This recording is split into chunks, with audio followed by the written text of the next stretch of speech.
You can tell everything about a man's life by who cries at his funeral. Not who shows up. Anyone can show up. Showing up costs nothing but an hour in a suit.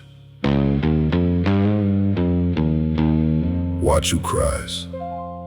Watch who can't look at the casket. Watch who checks their phone. That's the real guest list. That's who he actually was to the people around him.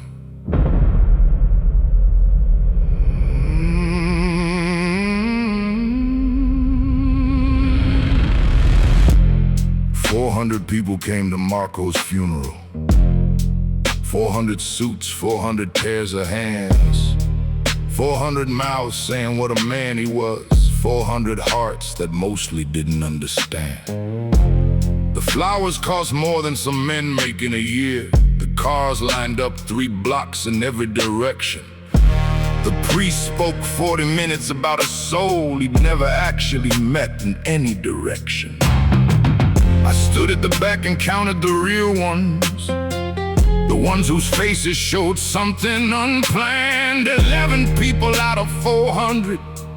11 people actually couldn't stand the weight of it without it showing. 11 out of 400. That was Marco's life, measured honest. A full room at a funeral is not the same as a full life. The men who fill those rooms are mostly there to make sure and to be seen making sure the funeral was full. Every seat, every wall, the funeral was full. Heard about it down the hall. 400 came to show respect. 400 left, and what comes next? The funeral was full, and 11 people actually felt it. I've been to 31 funerals in this life, not counting the ones I caused indirectly. 31 times I stood in a room and watched men perform grief like it was a business meeting with a dress code. The performances are good, these are not stupid men. They know exactly what a grieving face looks like. They've practiced it in mirrors. In other funeral homes for other men, they also didn't grieve. The catering is always excellent. Someone always makes sure that, because food is the one honest thing at a mafia funeral. Nobody performs eating, people are actually hungry, and the food doesn't lie. A full room at a funeral is the last performance of a man's entire career.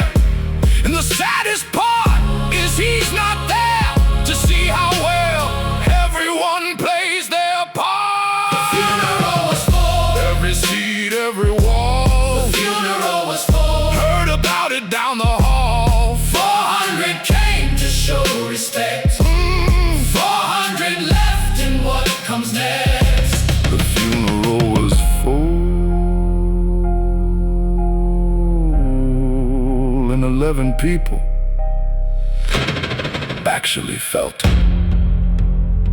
I've thought about my own funeral, not morbidly, practically. I want to know how full the room will be, and more importantly, I want to know how many of those people will be there, because they'll miss me. Versus how many will be there because not being there would look suspicious. I've done the math. The honest number is smaller than the room will be. Much smaller. And here's the thing about that number that I can't stop thinking about. I did that. I made that number what it is. Every choice, every year, every time I chose the empire over the people who might have actually grieved. I built the full room.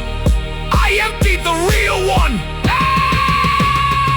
400 people in that room, and not one of them knew who he was. Their funeral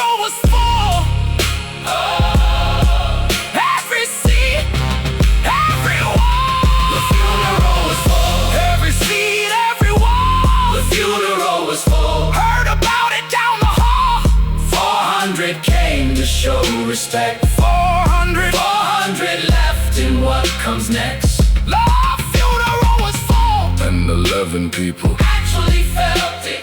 The funeral was full, the way all our funerals are. The funeral is full of men who came from far to be seen being present for a man they mostly feared. The funeral was full, but the honest room was 11 people and some tears in a casket that deserved more than 400 performances. After Marco's funeral, I drove home alone, sat in the car in the driveway for a long time. Then I took out a piece of paper and I wrote down every person I thought would actually grieve if it was my funeral. I folded the paper, put it in my pocket, carried it for a week. Then I burned it. Not because the number was too small, because I realized I've been living my whole life building the wrong room. And it was very possibly too late to build the right one.